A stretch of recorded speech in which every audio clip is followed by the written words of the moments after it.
గురుగారు ఇప్పుడు పండగలొస్తే పండగలొచ్చినప్పుడు మనము ఆ పండగకి తగ్గిన నైవేద్యాన్ని తయారు యాహ్! చేసి దేవుడికి సమర్పిస్తూ పూజలు చేస్తూ ఉంటాం. ఎగ్జాక్ట్‌లీ. కానీ సహజంగా ప్రతిరోజు దీపారాధన చేసుకునేటప్పుడు హ్మ్. శాస్త్రీయంగా అసలు ఎలాంటి నైవేద్యం అనేది భగవంతునికి మనం సమర్పించాలంటారు? యాహ్! మంచి ప్రశ్నమ్మా. ఎందుకంటే హ్మ్. మనకి భగవద్గీతలో హ్మ్. ఒక లైన్ ఉంది. ఏమిటది అంటే, మీరు పత్రమైనను, పుష్పమైనను, ఫలమైనను, ఉదకమైనను అంటే హ్మ్. పత్రం అంటే ఒక ఆకు, పుష్పం హ్మ్. అంటే ఒక పుష్పం, హ్మ్. ఫలము అంటే ఒక ఫలము, ఉదకము ఒకటి నీటి చుక్క. ఈ నాలుగుట్లో ఏదైనా గానీ లేదా మీరు పెద్ద పెద్ద పులిహోరలు, పాయసన్నాలు, గూడాన్న ప్రియ అంటాం అమ్మవారిని. హ్మ్. పాయసాన్న ప్రియ, గూడాన్న ప్రియ, హరిద్రాక అనే పసుపన్నం కూడా ఇష్టం అనేటువంటి చెప్తుంటాం. మీరు ఏదైనా సరే భక్తితో మీరు ఫలాపేక్ష రహితంగా అంటే నేను ఇది పెడుతున్నాను కాబట్టి నాకు ఇది కావాలనేటువంటి భావనతో కాకుండా మీరు భక్తితో గనక పెట్టినట్లయితే నేను స్వీకరిస్తున్నాను అన్నాడు భగవంతుడు. హ్మ్. మీరు భక్తితో పెట్టితే నేను ఖచ్చితంగా తీసుకుంటాను. ఎలా తీసుకుంటాడు? ఇలా చూసి తీసుకుంటాడు ఆయన. ఓకే. అయితే ఇక్కడ తీసుకోవాల్సిన జాగ్రత్త మీరు ఇందాక అన్నారు పండగలు వచ్చినప్పుడు ఏమంటే మనం చక్కగా గారెలు చేస్తాం, బూర్లు చేస్తాం, డిఫరెంట్‌గా చేసి పెడతాం. కానీ నిత్య నైవేద్యం ఏమిటి హ్మ్. అన్నప్పుడు అవును. ఇంట్లో సహజంగా చేసేవి ఏం చేస్తారు? మిశ్రీ పెడతారు కొంతమంది. హ్మ్. లేదా ఒక పళ్ళు పెడతారు. హ్మ్. అరటిపళ్ళు పెడతారు, లేకపోతే మిశ్రీ పెడతారు, బెల్లం ముక్కలు పెడతారు, హ్మ్.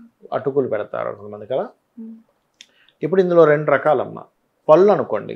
అరటిపండు పెట్టే ఆనవాయితీ ఉంది. కొంతమంది ఏం చేస్తారు? ఒక 2 అరటిపళ్ళు చక్కగా పెడతారు కదా! హ్మ్. మార్కెట్ నుంచి ఒక డజన్ అరటిపళ్ళు తెచ్చినప్పుడు పొరపాటున కూడా ఆ డజన్ అరటిపళ్ళుని చాలా జాగ్రత్తగా పెట్టాలి పక్కన. అంతేగాని అందులోంచి ఒక 2 అరటిపళ్ళు తీసి మనం తినేసి మిగతా అరటిపళ్ళు మళ్ళీ భగవంతుడు పెట్టడం చేయకూడదు. హుహు. అందులోంచి కట్ చేసి మనం తిన్నామంటే ఎంగిలైనట్టే అది. ఆ! అవును. సెపరేట్‌గా మనం అలా కాదు. ఇంట్లోకి ఒక డజను, స్వామివారికి ఒక డజన్ తీసుకున్నాం. సెపరేట్‌గా పెట్టుకోవాలి. ఇంట్లోవి ఇంట్లో వాడుకోండి. ఇది స్వామివారికి. ఆ ఇంట్లో వాడుకునేటప్పుడు కూడా స్వామివారిది ఒకసారి నైవేద్యం పెట్టి వాటిని వాడుకోవాలి. హ్మ్. గుర్తుపెట్టుకోండి. హ్మ్. అలాగా ద్రాక్ష పళ్ళు కావచ్చు, ఖర్జూరాలు కావచ్చు, అరటిపళ్ళు కావచ్చు, హ్మ్. ఏదైనా ఒక పళ్ళు మనం తీసుకున్నప్పుడు ప్రత్యేకంగా దానిలో నుంచి మళ్ళీ మనం తీసుకొని తినకూడదు. హ్మ్. ఇది నైవేద్యంగా పెట్టిన తర్వాత ప్రసాదంగా తినొచ్చు తర్వాత. దీన్ని సెపరేట్‌గా పూజా మందిరంలో పక్కన పెట్టాలి. హ్మ్. ఎందుకు అంటే ఒక్కొక్కసారి ఇంట్లో వాళ్ళు బయట చేరుతారు. హ్మ్. అక్కడెక్కడో బయట ఉందనుకోండి ఎవరో ముట్టుకుంటారు తెలియక. అప్పుడు దానికి దోషం ఏర్పడుతుంది. ఇది.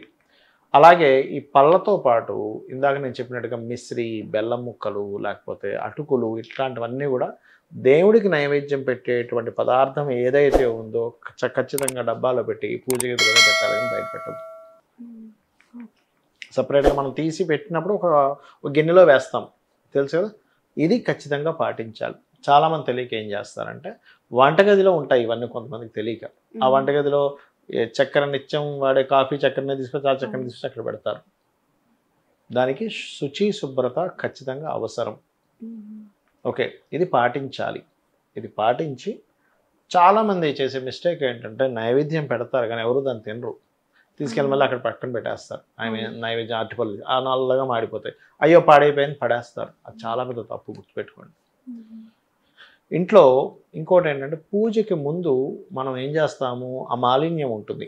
ఆ పుష్పాలు అవన్నీ పెడతాం చూసారా? అవన్నీ తీస్తాం. చాలామంది తెలియక పెట్టినయి డస్ట్‌బిన్‌లో వేస్తారు. అసలు డస్ట్‌బిన్‌లో వేయకూడదు. మొక్కల్లో వేయాలి. మొక్కల్లో వేయాలి. మొక్కల్లో వేయాలి తప్పితే ఎక్కడ పడితే అక్కడ పాడేయకూడదు. గుర్తుపెట్టుకోండి. ఈ జాగ్రత్తలు తీసుకోవాలి. నైవేద్యము పెట్టిన తర్వాత చక్కగా నీరు తీసుకొని ఇలాగా తిప్పుతాం మనం. ఏది ఈ బెల్లం ముక్కో లేకపోతే ఈ మిశ్రియో, అటుకులో లాంటివి. అలా కాకుండా అరటిపండో, లేకపోతే యాపిల్ పండో, లేకపోతే జామ పండో ఏదో పెడుతూ ఉంటారు. ద్రాక్ష పండో లాంటివి. అలా పెట్టినప్పుడు పర్టిక్యులర్‌గా వాటిని తొక్క వలవాలి. గుర్తుపెట్టుకోండి. తొక్క అరటిపండు ఉందనుకోండి. తొక్క ఒలిచి అక్కడ పెట్టి వాటర్ తిప్పి ఇలా హ్మ్. చూపిస్తాం మనం హ్మ్. భగవంతుడికి. ఖచ్చితంగా అలా చేయాలి. తొక్క వలవకుండా పెట్టడం అనేటువంటిది శాస్త్రీయత కాదు. హ్మ్. ఈ జాగ్రత్తలు తీసుకోవాలి.